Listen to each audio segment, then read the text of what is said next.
Today, we're going to be talking to Clara Miner from Miner Self-Defense and Fitness. Clara is going to take us through her origin story, how she started doing what she does, and what bold decisions she made that defined her current business and her current passion. I can't wait for you to hear about it. Let's hear from Clara now. Clara Miner, welcome to the podcast. I'm so excited to have you on. Thank you so much. I'm just pumped to be here with you. Yay! Okay. I'm super stoked because you and I have been connected for several years. I was going to say many years, but several sounds more appropriate. It's been a number of years. And, because everything during the lockdown is kind of a blur. And being that you're a part of the Gather community, we've spent time together regularly over these last few years, but I'm really excited for people who haven't had a chance to really learn some of your story to get to know more about you, because that's when I really became a super Clara fan. I mean, I was already a fan because your presence in our town. We both live in Santa Cruz, in the Santa Cruz area. You're known in the community, and I wanted to get to know you. But once we got a chance to meet one-on-one and hear your story, longer story, I really was quite, enamored by the whole situation. So I'm really excited to get to bring that to some people. Thank you. Yeah, absolutely. Okay, so let's start by going back in time, because you have been in business for a long time, and we'll definitely talk about that. But let's talk about Clara, like your kind of personal origin. I know that you have some really strong family ties. You had a whole journey with your mother, who's passed now, but when we first met, she was still around, and you were doing so much with her and siblings and all across the country. So give us your kind of Clara origin story on how you became this badass woman that you are. My mom and dad were both entrepreneurs. My dad had his own business fixing semi trucks. I mean, huge semis. And he was sought after all over the Bay Area. He was a brilliant man. He could listen to a semi truck and know exactly what was wrong with it and figure it all out. And so he was very well known for that. And my mom worked from home, and she made beautiful, outrageous clothing, really outrageous clothing. And my favorite story is that she made about 10 capes, all red velvet capes, and the hood had all these rhinestones in it and all the way down for the queens in the Mexican Day parades. Oh, wow. Those are And it was gorgeous. massive parades. And here comes the queen wearing my mama's cape. I'm like, yeah. That's amazing. So I was going to ask, was she doing costumes, or was it actual clothing? So it sounds like it was almost a hybrid in a sense, but she could do anything, huh? She could do anything. She made three-piece men's suits. She made wedding dresses, whole wedding ensembles. She made whatever people wanted. She Wow. was amazing. Amazing. Incredible. Yeah. So their entrepreneurial spirit kind of just, I guess I just latched onto that. Yeah. I know you have siblings. Are your siblings also entrepreneurial, or is this something that you kind of uniquely Nope. grabbed and they went on their own merry way No, doing other things? nope, my siblings aren't. They all had jobs. They have retired. They're getting their pensions and all that stuff. And I'm Mhm. like, I am serving my community and I'm And getting where are to you the in world. the birth order? Are you on the younger end of your siblings, I'm or middle. I'm the middle of you're in five, the middle? Okay. and none of them took on the entrepreneurial spirit. However, I have two nieces who did, and one of them is a catering company in Nantucket, and the other one is a seamstress, a sew-tician. Yeah. And she followed in my mom's footsteps, and so she's got all the clothing. She makes clothes. She's got her business in San Luis Obispo. Very cool. Very cool. Okay. So you started early as an entrepreneur. What was your very first business? A tiny, tiny little walk-through food place that you could only come in, order something from the counter, and leave in Alaska. And we were Last frozen yogurt as one of the things when frozen yogurt was not even in known Alaska. in Alaska. In Alaska. And people would come in winter and have ice cream, Oh, how household funny. sandwiches made with the bread from a local baker cafe that made organic bread. And so we would get their bread, make sandwiches for people, Mhm. and serve soups. Every day we had soup and sandwich and the ice cream. And it was Nice. so fun. Did you like doing like the restaurant food service I kind of stuff? love cooking and baking. Yeah, I love cooking and baking. So yeah, it was fun. I loved it. awesome. And what put you in Alaska? Money. It was like, "Whoop, there's this huge pipeline. Let's go up and see what we can do." So we Yeah. went up and joined the whatever union it was that hired cooks and cleaners, and that's what we did. We went Okay. in as bull cooks, you're called, and we cleaned barracks and we helped in the kitchen. And And for all the people who were working on the pipeline construction and maintenance and everything. exactly. And boy, what Okay. an adventure that was. It was like the Wild West. It was I so fun. bet. When was this? That So was in 70. Oh in gosh, now 70s. you're making me Well, think. you can just say 70s. That's cool. 73, yes, the 70s. Yeah, wow.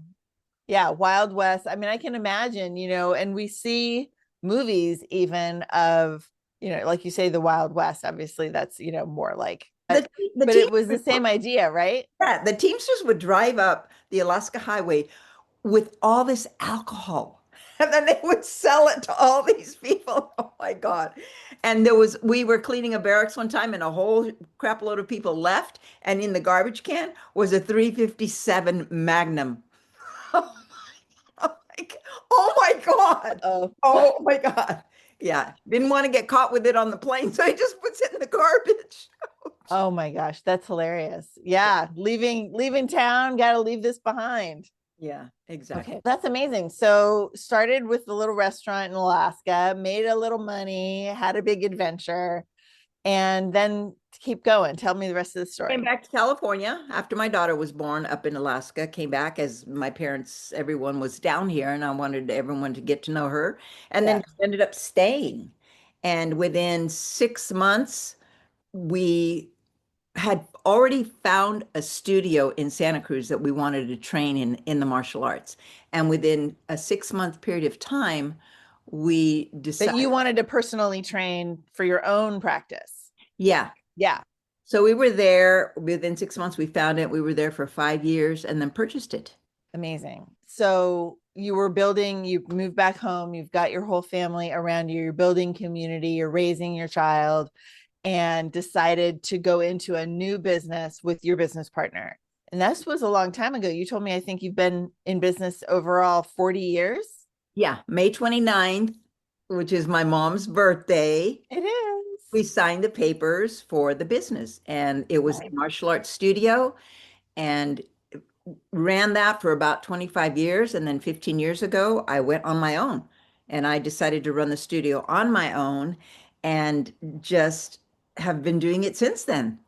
So tell me about that decision. I mean, obviously you've got kind of business partner, personal things that happened that, not everyone needs to know all the nitty gritty of all of that stuff. But making that change, that's your bold decision that like you had to decide to take it on your own Yes. after having a partner and having that support system, or maybe it wasn't that supportive, I don't know, but being there where it's not just you holding the bag, as they say. Having a partner really makes a difference in there's pros and cons. And the Sure. pros are that you're not relying on just you to make every single decision and bring in all the money and put out all the money and the whole thing. You don't Yeah, have to make all the decisions.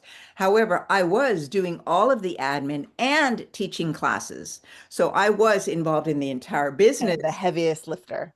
Exactly. So I was already kind of set up to do it, except that day that I made that decision, I went, okay, now what am I going to do? I just Yeah, how are you going to teach all the classes, do all the admin, and exactly. the rest that was being done by someone else as And well? then here comes the universe doing its thing. Here comes an angel. She comes in, she goes, hi, do you need any instructors? I know Les Mills programs. And I went, Okay, so were you doing only martial arts before you no, added that, yes, or we tell me added about how it classes. changed?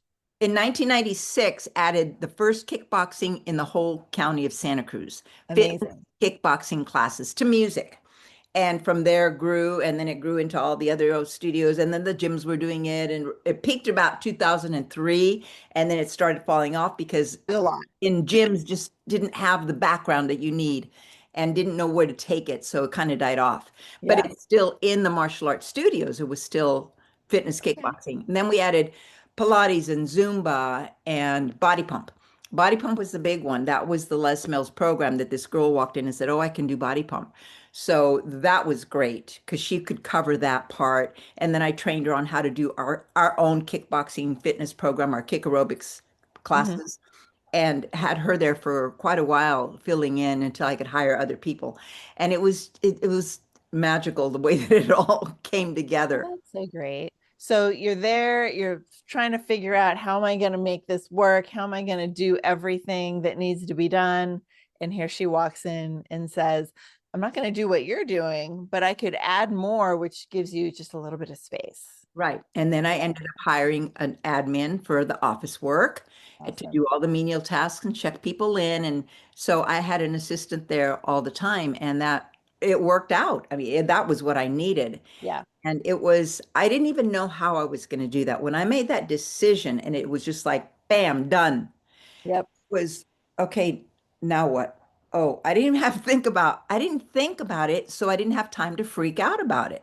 It's Yeah. just what are the next steps? What is going to open up to me? What's going to come my way for me to continue to do this?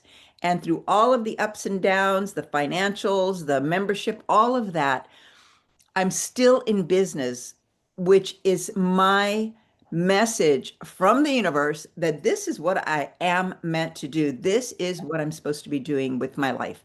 And that is to help women empower themselves to reach their own freedom through their bodies as the vessel to Right. receiving that badass courage and just standing up for themselves and making their own decisions. And Claire, what I see is, you're talking about your individual like class takers and the community that you've built, and like relating that to you making that decision. Like you're teaching them because that is what gave you the courage to do your big change, right? Exactly. And Exactly. so after 25, 30 lifetime of training yourself, training your mind, training, building your own confidence to make that decision 15 years ago, imagine the decisions. I mean, you've trained hundreds, thousands Thousands women. of people, thousands. Yeah, people, but and now I know you focus a lot on women, but not 100% necessarily. Correct. And think of that. I always talk about the ripples in the pond factor, right? Like the people that come to the gather community, for example, right? I'm just me, and then I have this circle and the circle and the circle, and they all grow.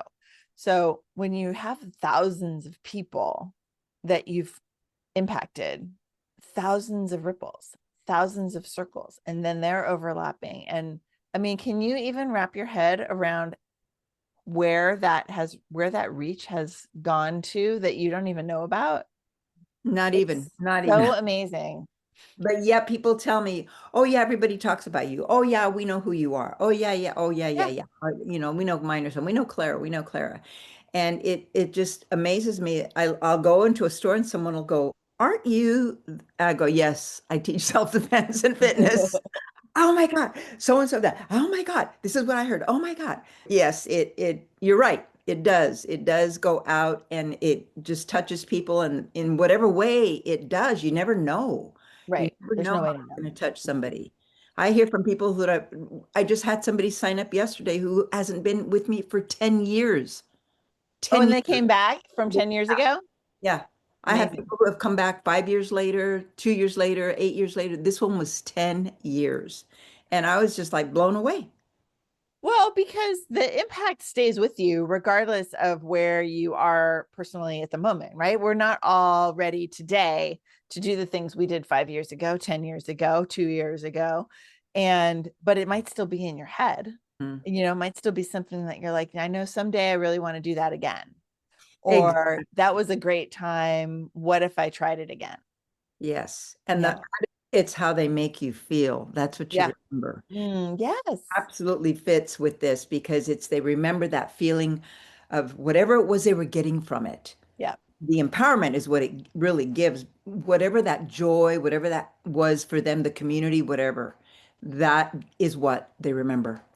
Well, and I think that's why, as I said, I knew of you before we even had met for the same reason. You're in the community, you're, a figure that that is known whether they've met you or not, right? I knew of you for many years beforehand. And that's because of you knowing your mission and being willing to be seen out there in the world, right? You're in the community, you're doing things, you're doing everything that's necessary to reach as many people as you can because you're so mission driven to help everyone be empowered in their body and in their courage. Absolutely. Yeah. However, being visible and showing up to the world in all the social medias was not easy. So When, tell us about how that started for you because you did it automatically in the classroom. You do it yes, automatically, I'm sure, in person at festivals or whatever in-person things that you were out there. If you had a table at a thing to talk to advertise the studio or whatever it might be that you showed up in real life, shifting that to social media. Let's talk a little bit about that. I think that's a great one. the being in front of groups. So I have a whole group of people that I'm teaching in the martial arts world. We Yeah, had different groups and different sure. ranks. That was presentation. That was It's like a show. Yeah. almost like a show.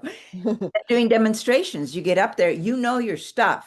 The audience doesn't. So Right. that gives you confidence in doing what you're doing. And that's what I tell anybody who's going to get up and speak on a stage. You know your stuff. They don't. So Yep. just get up there and talk about your stuff, talk about what you do, Yep. and forget about what they think about you. Just give your presentation Yeah. because you know what you're doing. So because of that, I was then doing live was easy. Doing live and teaching was easy. Getting on a stage and doing a demo was easy for me. Presenting to getting up and speaking, that was different. But I pulled in those skills that I had Yeah. already learned and got up there and did some studying about what you do before you come on stage and how you present yourself when you get on the stage and how you look around at everybody without saying a word. Make sure you catch their attention. Then you Yep. speak and deep breathing, all of those things I utilize when I have to get in front of people that I don't know who I'm presenting for the first time.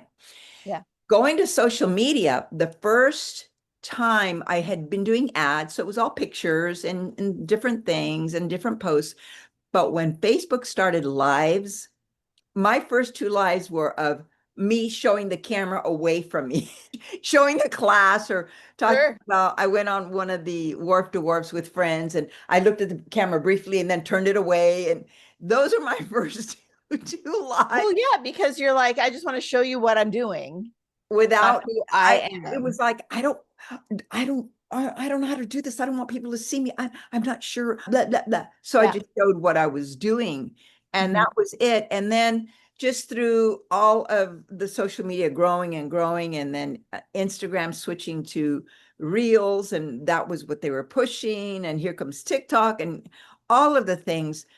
I started creating videos and just started posting them. And if I didn't like it, I redid it. If I didn't like it, I redid it.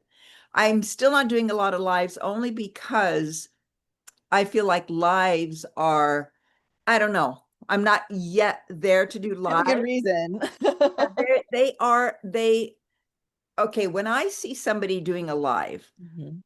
and they have one person watching, if I tune in and I'm like number two watching, and then it's not interesting to me, I really, really, this is funny, but I don't want to hurt their feelings. I don't want to leave because then that brings their energy down. Mm. And that makes it harder for them to keep presenting. Oh, somebody left me. I'm not that important. I'm not that. And as women, I know we all deal with that. So I don't want to give them that part that they're going to just be depleted because I left and now there's just one person. So that's why I don't watch a lot of lives. And if I see a live and I know the person has a lot of followers and they always have a lot, I'll log in and watch it. And then when I'm done, I just leave and they don't even know that I left because there's Right. 450 people on there. So I haven't really gone to lives really just for that purpose. And I like to curate my videos so that people understand clearly what I'm saying and the message I'm trying to deliver.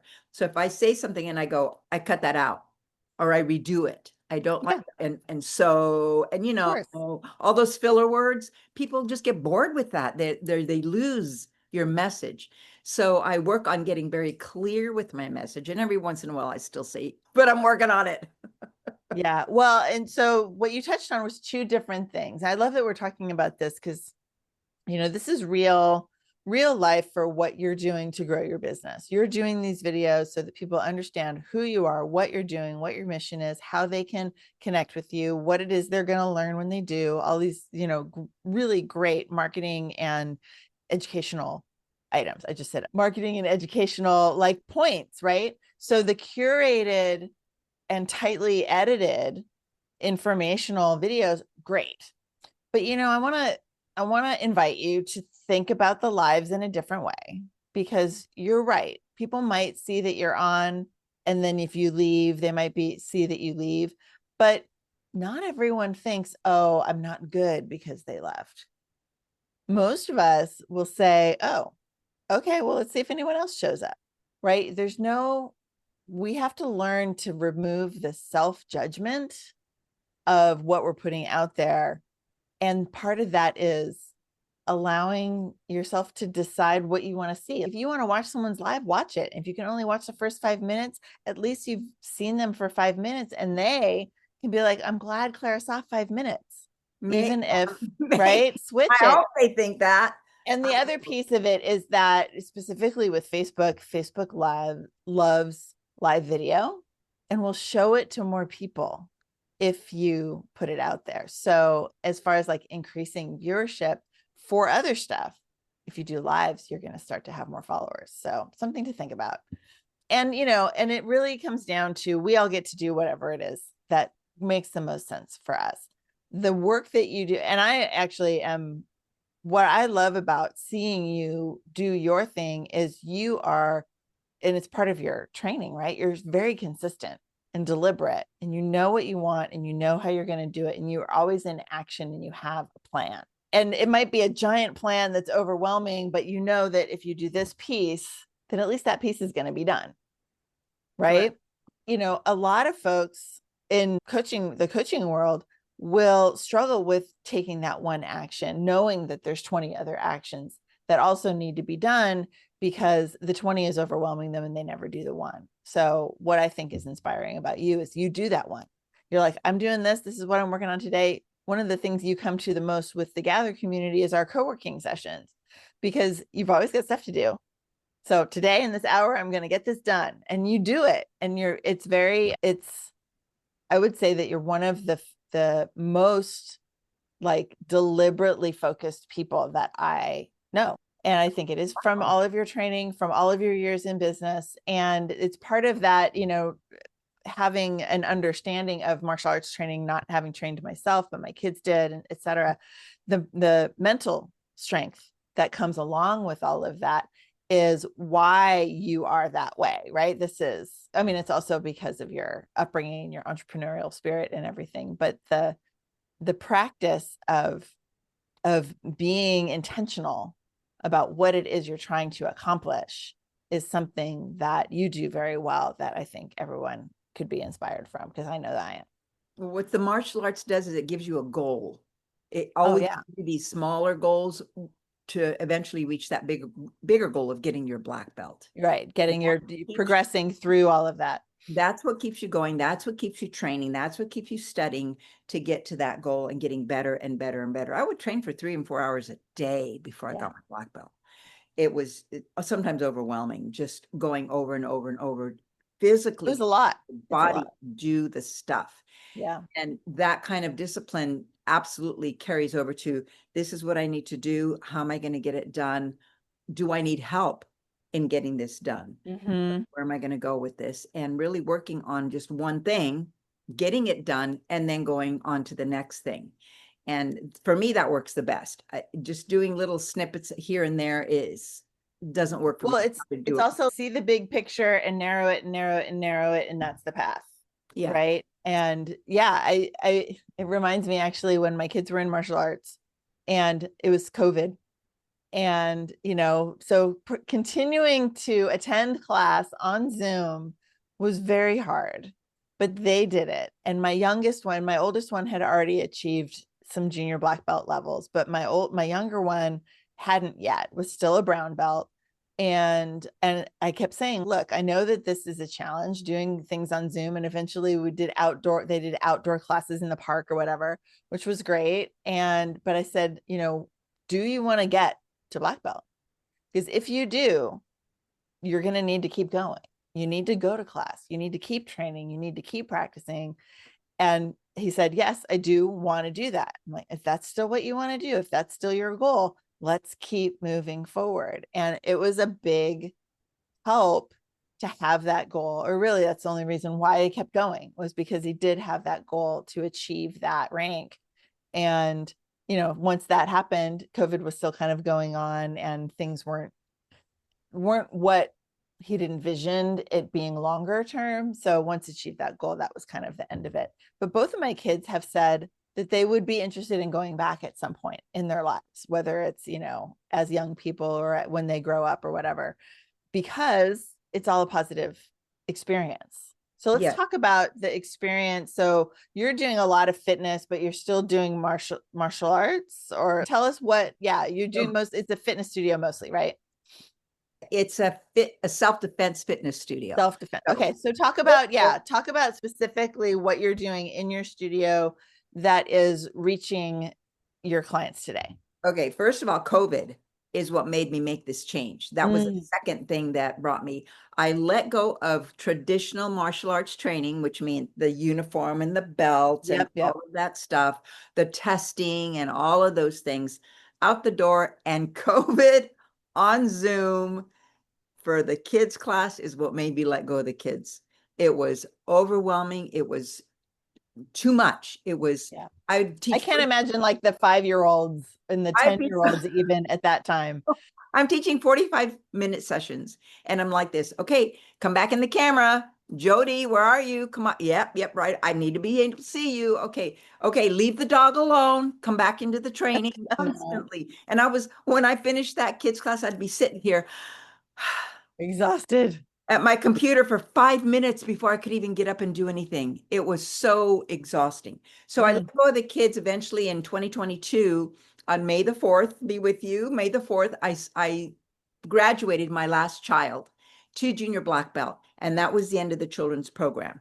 And I decided I'm focusing on women and teen girls because teen girls are the most vulnerable population out there. Yeah, I believe it. They're young, they're out on their own without their parents. They know everything in the world. And women, and getting adult women to say, stop doing what you're doing if it's not working any longer and start doing what you love. And through that, that's where I came to my women and teen girls are my main focus. However, I also do the workshops for all groups, organizations, and businesses, and anybody else who wants their group to have a special workshop. I do those all the time. Yeah, great. So really learning self-defense through fitness gives you the body knowing, it gives you empowerment, it gives you the strength, the stability, the power, which creates the confidence. And then in learning how to actually defend yourself. So out of the martial arts I was doing, I grabbed all the techniques, and that's what I'm teaching to my women on a regular basis. And it's about repetition, repetition, repetition, repetition. Yeah. And that's why I do not do how-to technique videos and throw them up on YouTube or throw them on socials, because that doesn't work. It never has worked. And it's a disservice to people going, oh, look at that cool thing. Let me try it. Let's try it. Well, you're never going to get it without correction. You need correction. And regular practice, right? It tends to be a more one and done kind of attempt. Yeah. So that's how I got to doing what I'm doing now. And the blending the two together is I love it. I love it because you're getting strong, you're getting fit, you can do push-ups and planks and all the things and squats and jumps and jacks but you also know how to fight. You know how Yeah. to defend yourself. Your body is becoming that automatic response. That's what you want, is the automatic response, because that's what you're going to use when, if ever you get physically attacked, automatic response is going to come on right away. And that's what I'm training women to do. I love it. I love it. Yeah, I am imagining the, you know, the first kind of self-defense little workshop thing that I ever attended was, I don't know, 5 years ago or something like that, which I'm in my 50s. So that's already a lot too late. But anyway, that's neither here nor there. Never too But I late. remember going, it's never too late, but 30 years before would have been great. But I remember being in there and being terrified to make a big move, right? To use the powerful muscles and your whole body to do this kind of example that we were doing together. And so I love the idea of you're in there in your fitness and you're doing big movements to work your body, and then you can relate those big movements to what's needed when you're in a moment of crisis or fear or escape or fight or whatever. So I love that so much. Exactly. I've had women who have come in to the studio, trained with me through trauma. And their first 2 or 3 classes, here we are moving, and they're crying. And I go, that's okay. Yeah, I believe it. It's okay. Throw the cross, just let your tears come, throw the cross. Okay, do this and work them through that, letting those tears flow and working one-on-one with them and just being present right there with them while we're doing that movement, allowed them to release the trauma. I love it. It is just amazing how that works. And it's been more than one woman who has cried in my classes. And I'm there to support women wherever they are in their lives, whatever trauma they have had in the past, and to empower them, help them empower themselves. And it works. It works. I have a video that I just posted on Instagram about, I think I'm in my car saying, here's a testimonial quick of one of my members. And she's been with me over a year now. And it's just, that's what happens. That's what happens. Her confidence have just gone sky high. Amazing. Amazing. Well, I think that we need to wrap up, and because we could just keep talking and we could keep hearing stories about all these people that you've touched and talk more about how it feels and all of it. But I guess what I have to just say is, Clara, I mean, I've heard you speak. We've talked several times like this, and it makes me so happy to know you're doing this for people. When you were talking about people crying in class, I knew exactly that's what you were going to say, because it's so terrifying and then empowering to go on the journey from being the victim or being afraid to just not being terrified anymore. Having confidence and in your abilities and in who you are. And knowing that is who you can be from this point forward. Yes. Like life is different. Yes. Starting now. You have value. Exactly. You're a valid human being. Your life has value. You have meaning in your life, and you can do whatever it is you want without consideration for other people's needs or wants or desires or grabs or bullying and all the stuff that other people try to put on us. You can just say, this is what I'm choosing to do. Yeah. I have girlfriends like that. We're planning things. Oh, not going to work today. Okay, cool. We know life, and we know that we have to make choices based on what we need. And that's the way it is. It's being able to do that confidently and change your mind instead of saying sorry. You can apologize if you did something bad, but getting rid of that word sorry, we all need to get rid of that word. Sorries, the shoulds, all of that. Exactly. And just and this is where I am right now. This is the decision I have to make, and I'm making this decision. Yeah, because it's the right one for me. Go see their therapist, because it's not my issue. It is yours. Yep. Yeah, absolutely. All right, my friend. Thank you for being with us so today. Much. I so appreciate you. You said something about you just did this video, whatever. Obviously, this is going to live beyond that video being anything considered new, but we're going to have all of your contact info and everything, how people can find out about you, see those videos.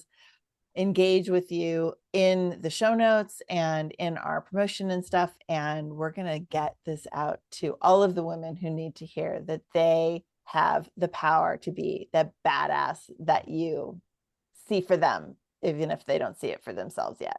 Exactly. Thank you for having me. This has been a joy. I love it. Thank you so much, my friend. All right. Mwah. Thanks. We'll see you soon. Bye. Bye. Thank you for listening to the Bold and Brilliant podcast. I'm your host, Tracie Root, and I want to invite you to check out the show notes, find out where you can connect with our guests, find out more about what I and the Gather community have to offer you, and be sure to subscribe to this podcast on your favorite platform. Thanks so much.